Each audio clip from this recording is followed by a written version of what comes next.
Selamat sore anak-anak. Anak-anak sudah siap beribadah sore hari ini? Kalau anak-anak sudah siap, ayo bangkit berdiri. Kita mulai ibadah sore hari ini ya. Anak-anak, ibadahnya yang sungguh-sungguh. Tidak boleh masih ada yang lari-lari, main, sudah tidak boleh ya. Ibadah sungguh-sungguh agar ibadah kita menyenangkan hati Tuhan ya. Ayo kita pujikan, berhembuslah Roh Kudus.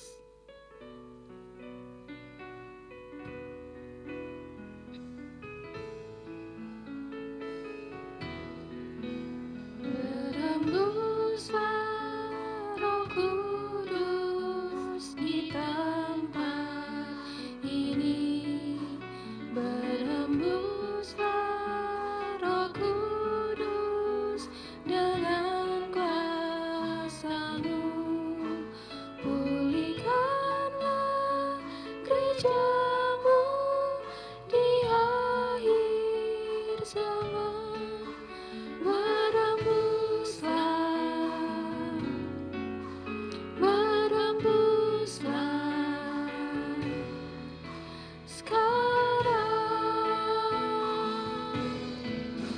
Urapilah kami dengan minyak baru. Penuhilah kami dengan hadirat-Mu. Kami rindu Tuhan melihat kuasa-Mu dicurahkan di tempat ini. Kami rindu Tuhan melihat kuasa-Mu dicurahkan di tempat ini. Anak-anak, kita masuk dalam doa. Matanya ditutup, tirukan Tante Evi berdoa. Tuhan Yesus, terima kasih buat penyertaan-Mu, kemurahan-Mu, kesehatan yang Tuhan berikan kepada kami semua, sehingga pada sore hari ini kembali kami dapat beribadah kepada Tuhan. Tuhan, pimpin, berkati ibadah sore hari ini dari awal, pertengahan, sampai akhir. Biarlah Roh Kudus-Mu yang mengurapi kami semua. Tuhan, berkati, pimpin kami dalam beribadah. Biar kami sungguh-sungguh.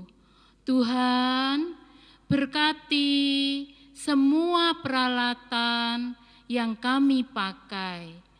Tuhan, ada kuasa kegelapan, yaitu iblis, yang senantiasa mengganggu ibadah kami. Oleh sebab itu, kami panggil nama-Mu. Di dalam nama Tuhan Yesus Kristus, pergi darah Kristus yang berkuasa. Tuhan Yesus, kami juga berdoa untuk teman kami yang saat ini mungkin sakit Tuhan. Tuhan jamah, Tuhan sembuhkan, Tuhan pulihkan. Tuhan, kami juga berdoa untuk teman kami yang mungkin saat ini tidak dapat beribadah. Tuhan jamah, Tuhan berkati supaya minggu depan dapat beribadah bersama-sama dengan kami kepada Engkau. Terima kasih Tuhan, terima kasih. Dalam nama Tuhan Yesus Kristus, kami sudah berdoa. Haleluya, amin. Anak-anak tetap berdiri ya. Kita pujikan hari ini harinya Tuhan.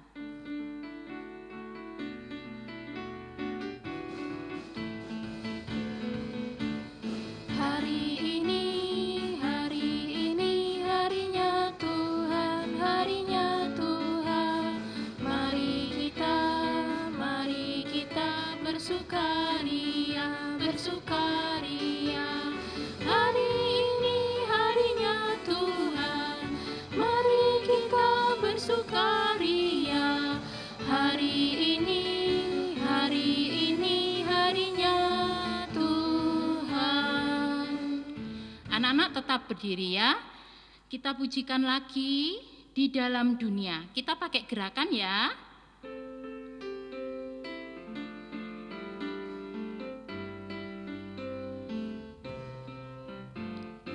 Di dalam dunia ada dua jalan, lebar dan sempit. Mana kau pilih? Yang lebar api, jiwamu mati. Tapi yang sempit, hidup berglori. Sebentar. Nah, anak-anak tetap berdiri ya. Anak-anak, di dalam dunia ini ada dua jalan.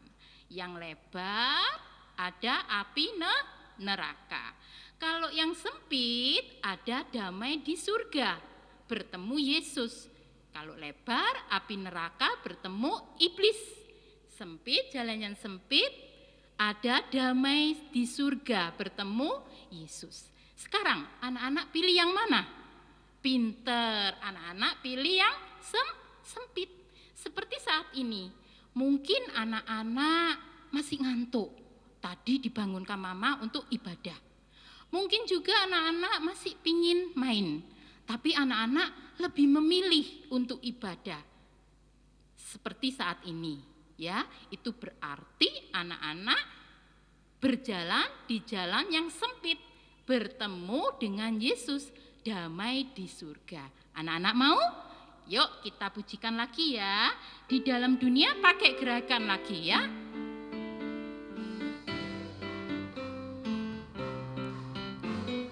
Di dalam dunia ada dua jalan, lebar dan sempit. Mana kau pilih? Yang lebar api, jiwamu mati. Tapi yang sempit, hidup berglori. Ya, anak-anak bisa duduk. Capek ya? Enggak ya, enggak capek ya. Sekarang ada pengumuman. Anak-anak, minggu depan kita masih ibadah secara online. Anak-anak masih ibadah di rumah. Jam 4 sore. Nah, sebelum jam 4 sore, anak-anak sudah mempersiapkan diri. Sudah mandi, sudah pakai baju yang rapi seperti anak-anak ibadah di gereja. Terus anak yang sudah besar, ya, yang sudah bisa baca tulis, mempersiapkan alat tulisnya beserta Alkitab. Jangan lupa Alkitab ya, disiapkan dulu sebelum ibadah. Kenapa? Biar kalau kalian mau firman, ndak bingung. Waduh, cari mana Alkitabku, mana alat tulisku, ndak bingung, sudah siap. Jadi disiapkan dulu sebelum kita mulai ibadah ya. Terus pengumuman yang kedua, anak-anak, mungkin saat ini anak-anak sering mendengar banyak orang sakit, banyak yang masuk rumah sakit di opname ya, mungkin karena penyakit lain atau yang saat ini sedang mewabah, yaitu virus COVID, corona. Nah, Anak-anak ya, Tante anjurkan anak-anak bisa menjaga diri, menjaga kesehatan ya, makan yang banyak ya, makan yang bergizi, sayur-sayuran, buah-buahan, tidak boleh pilih-pilih makanan. Apa yang sudah disediakan mama dimakan ya, tidak boleh nangis, tidak boleh rewel, tidak boleh bersungut-sungut ya, harus disyukuri ya, harus makan yang banyak. Lalu anak-anak harus taat sama aturan pemerintah dan Opawi ya, 4M, 3 pemerintah, 1 Opawi. 3 itu apa? Mencuci tangan, pinter, memakai masker, terus menjaga jarak. Kalau enggak penting sekali, enggak usah keluar rumah, main di rumah saja ya. Terus dari Opawi, apa itu? Menyembah Tuhan. Banyak mendengarkan firman Tuhan, banyak membaca Alkitab, banyak berdoa, minta sama Tuhan. Tuhan, berikan aku kesehatan, jauhkan aku dari segala macam penyakit, virus, celaka, mara bahaya. Tuhan akan melindungi kita, ya, akan menjaga kita dan menyelamatkan kita. Anak-anak mau? Kalau anak-anak mau, yuk kita bangkit berdiri, kita mau mendengarkan firman Tuhan. Kita pujikan, kusiapkan hatiku Tuhan.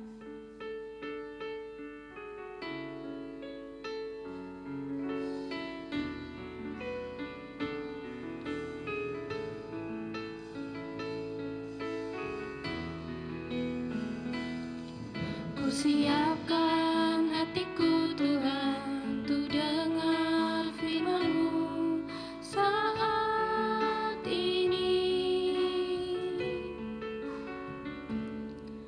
Ku sujud menyembah-Mu Tuhan, dalam hadirat-Mu saat ini. Curahkan urapan-Mu Tuhan bagi jemaat-Mu saat ini. Ku siapkan hatiku Tuhan, untuk dengar firman-Mu. Firman-Mu Tuhan, tiada berubah.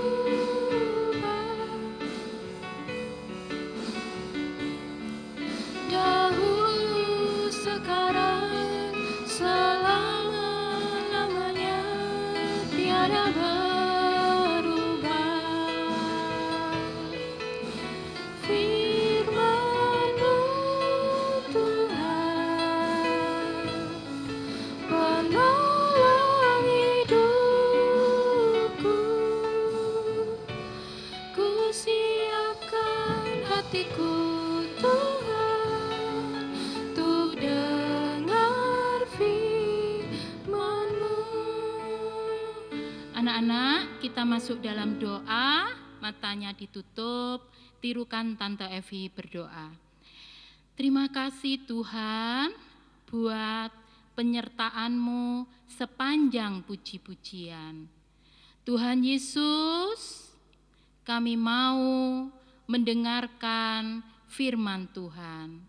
Tuhan, beri kami tanah hati yang baik, sehingga kami dapat mendengarkan firman-Mu dengan sungguh-sungguh. Kami dapat mengerti firman-Mu. Kami dapat percaya, yakin akan firman-Mu. Bahkan kami dapat melakukan dalam kehidupan kami. Terima kasih Tuhan, terima kasih. Tuhan Yesus, ada kuasa kegelapan, yaitu iblis, yang senantiasa mengganggu kami dalam mendengarkan firman-Mu melalui roh ngantuk, roh malas, roh main, roh rewel. Oleh sebab itu Tuhan, kami panggil namamu. Di dalam nama Tuhan Yesus Kristus, pergi darah Kristus yang berkuasa. Terima kasih Tuhan, terima kasih. Dalam nama Tuhan Yesus kami sudah berdoa. Haleluya, amin. Anak-anak bisa duduk ya. Anak-anak, sore hari ini kita mau mendengarkan firman tentang bertobat ya. Yang di dalam Lukas 19 ayat 1 sampai ayat 10. Lukas 19 ayat 1 sampai 10. Nanti anak-anak di rumah baca yang lengkap ya.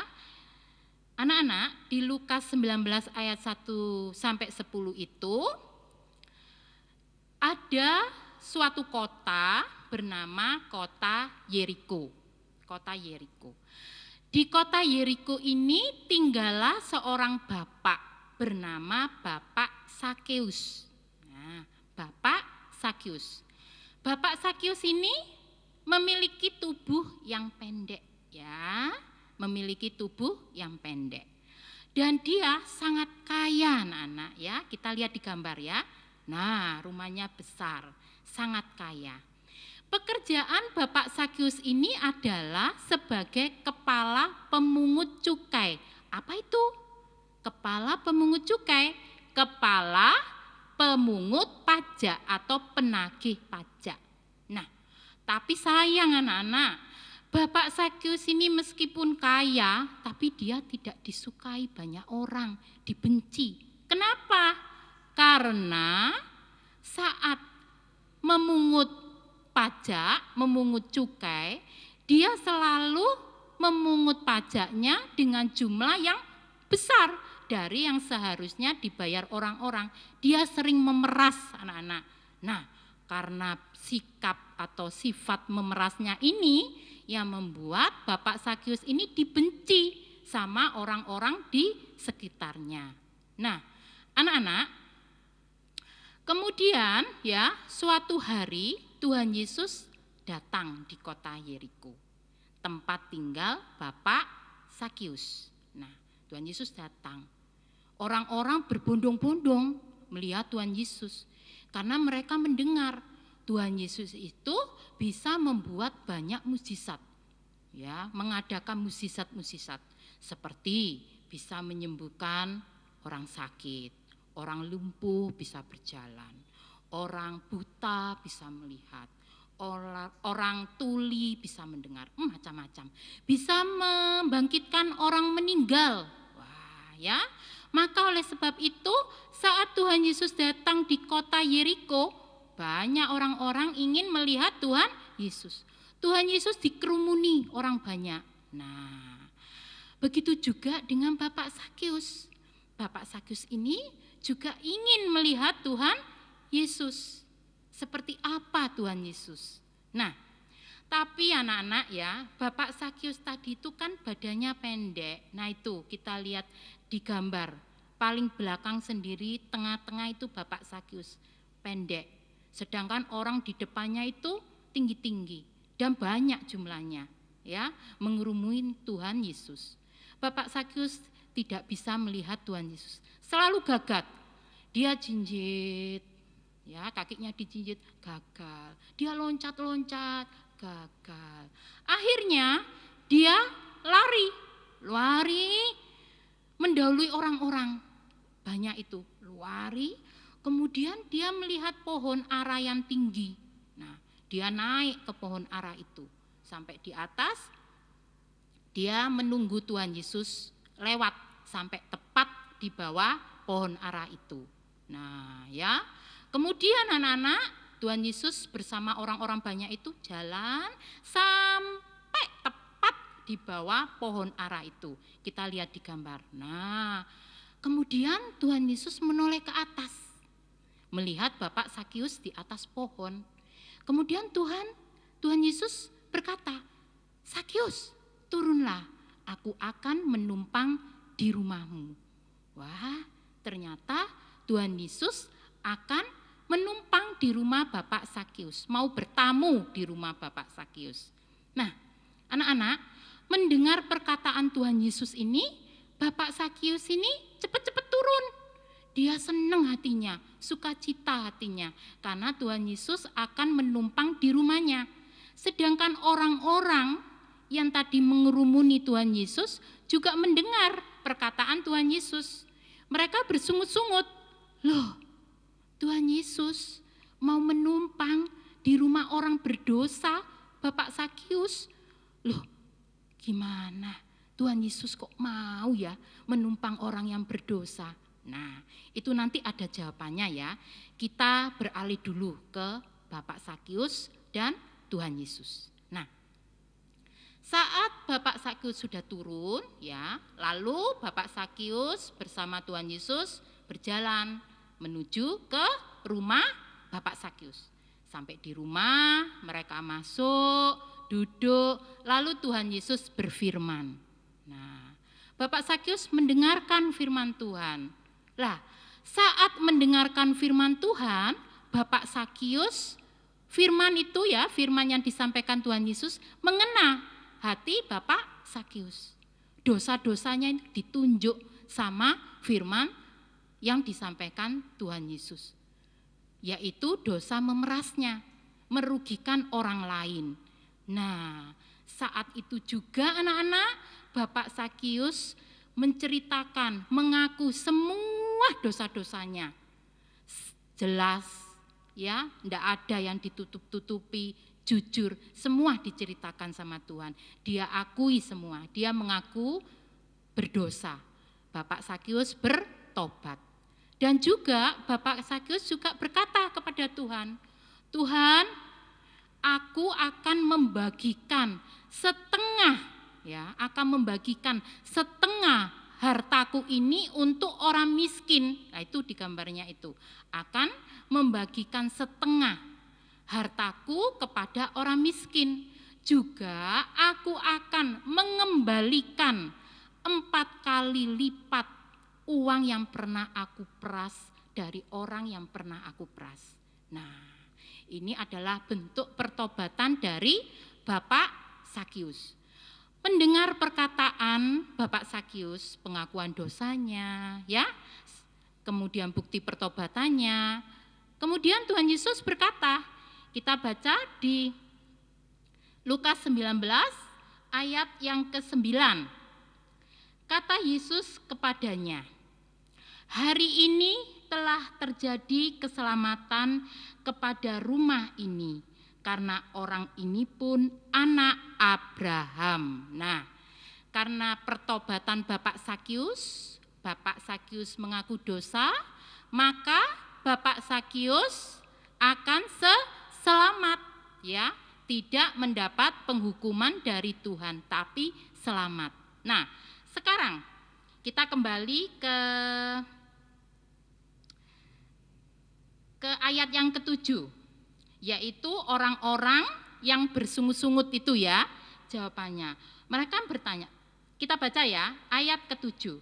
Tetapi semua orang yang melihat hal itu bersungut-sungut katanya, iya ini Tuhan Yesus, menumpang di rumah orang berdosa. Nah, jawabannya adalah ayat yang ke-10. Sebab anak manusia datang untuk mencari dan menyelamatkan yang hilang.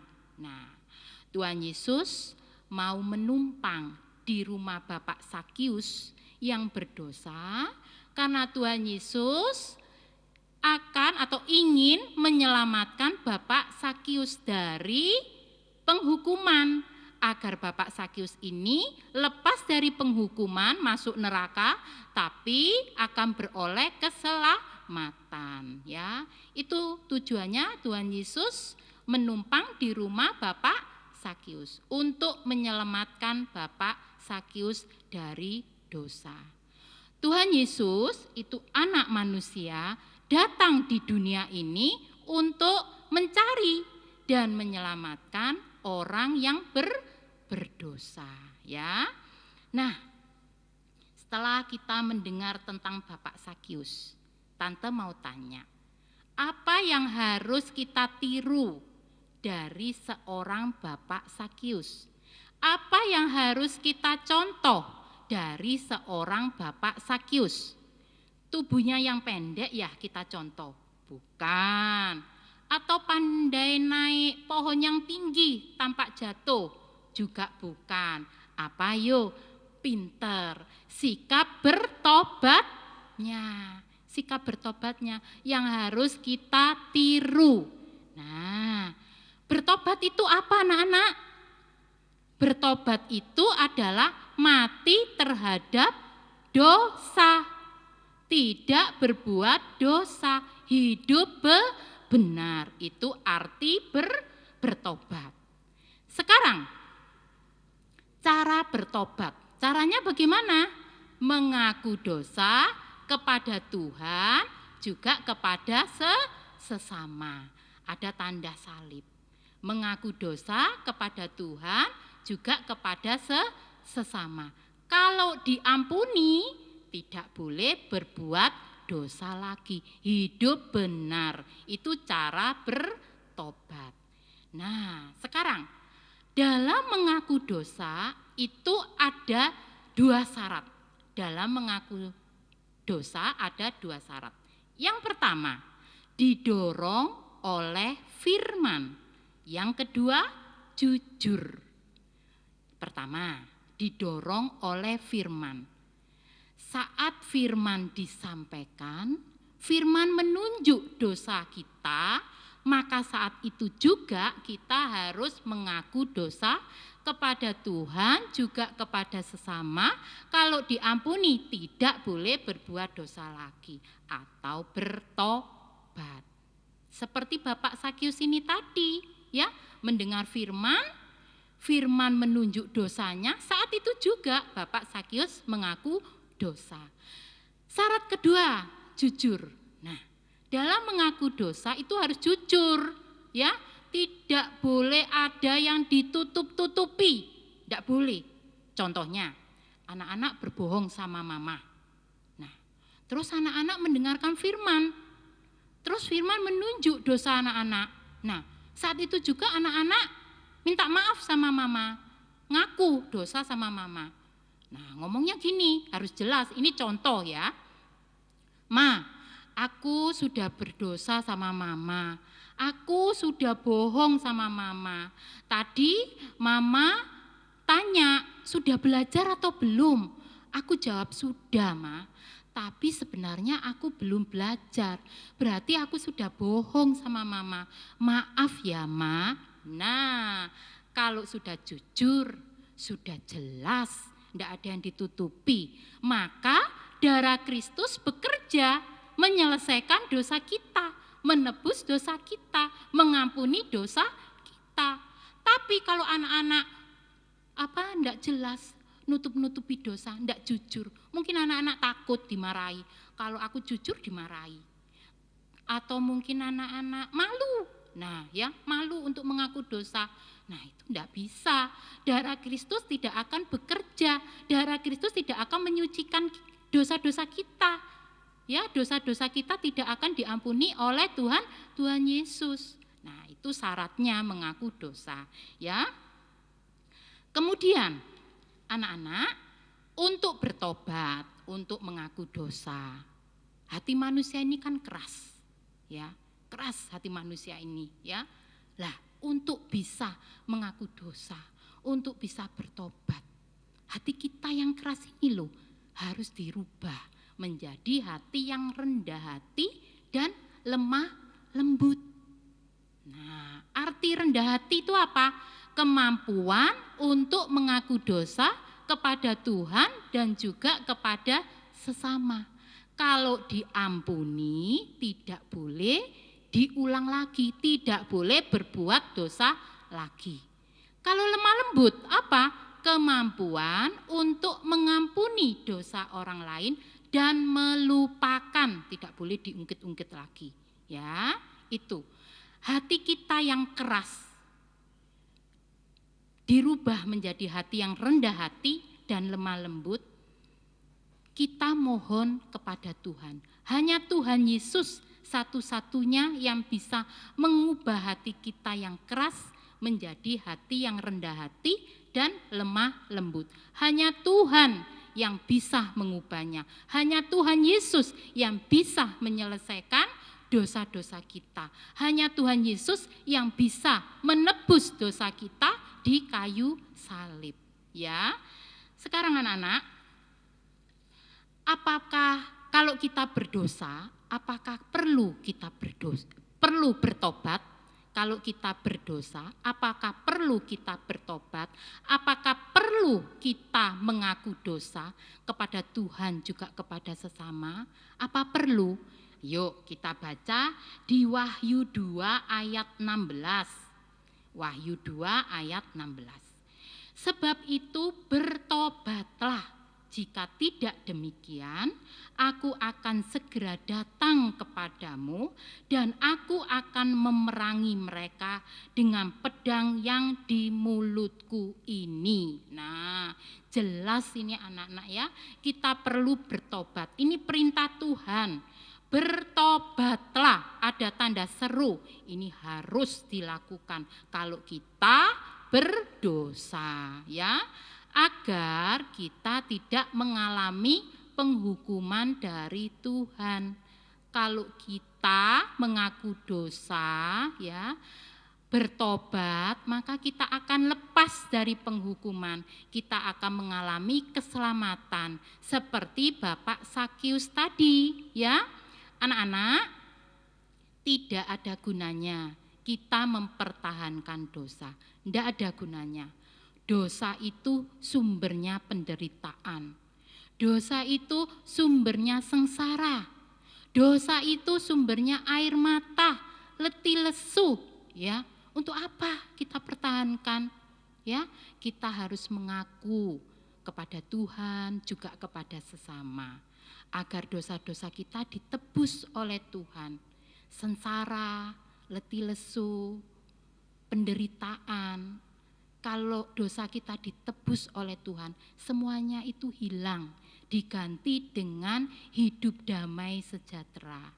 Hidup kita akan enak dan ringan. Masa depan kalian akan indah dan berhasil.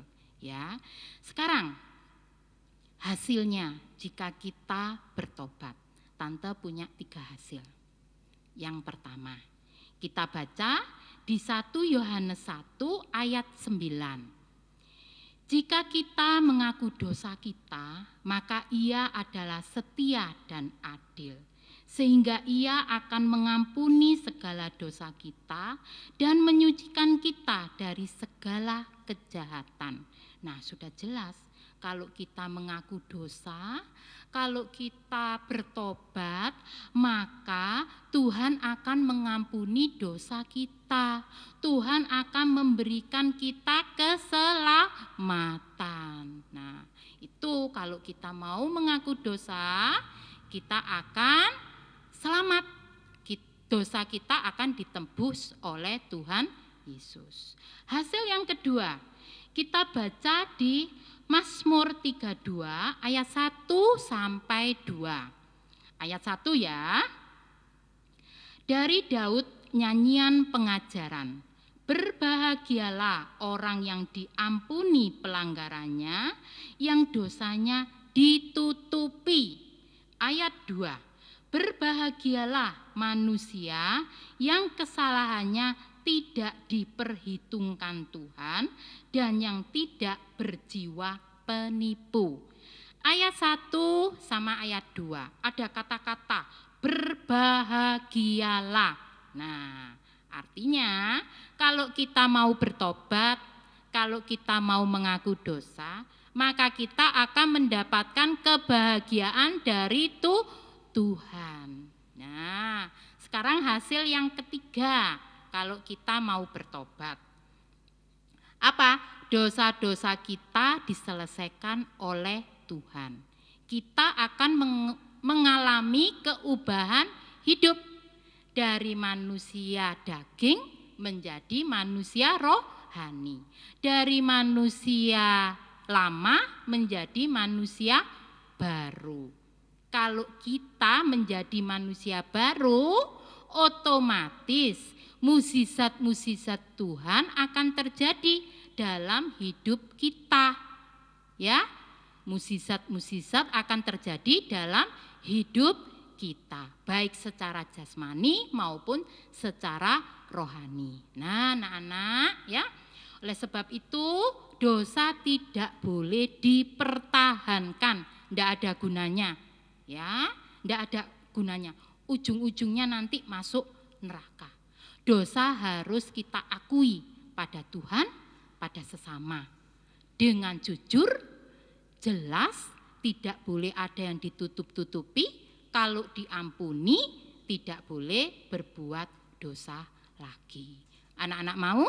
Kalau mau, ayo bangkit berdiri, kita masuk dalam doa, ya. Anak-anak matanya ditutup, tirukan Tante Evi berdoa. Terima kasih Tuhan buat firman-Mu sore hari ini. Tuhan Yesus, biarlah firman-Mu tertanam di hati kami, dan biarlah firman-Mu sebagai penolong kami. Tuhan, meskipun kami masih kecil, kami ingin menyenangkan hati-Mu.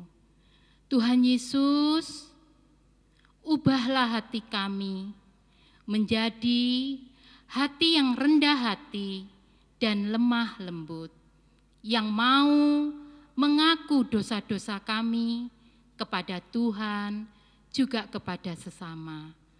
Tuhan, berikan kami hati yang setia dalam ibadah pelayanan, hati yang taat dengar-dengaran akan firman-Mu. Terima kasih Tuhan, terima kasih. Tuhan Yesus, kami berdoa buat Bapak, Ibu, Gembala kami, berkati Tuhan.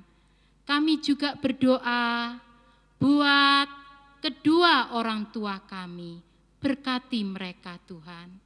Kami juga berdoa untuk kami semuanya Tuhan, berkati kami, sertai kami, pertemukan kami dalam ibadah minggu depan. Terima kasih Tuhan, terima kasih Tuhan. Di dalam nama Tuhan Yesus kami sudah berdoa. Haleluya, haleluya, amin. Selamat sore, Tuhan memberkati.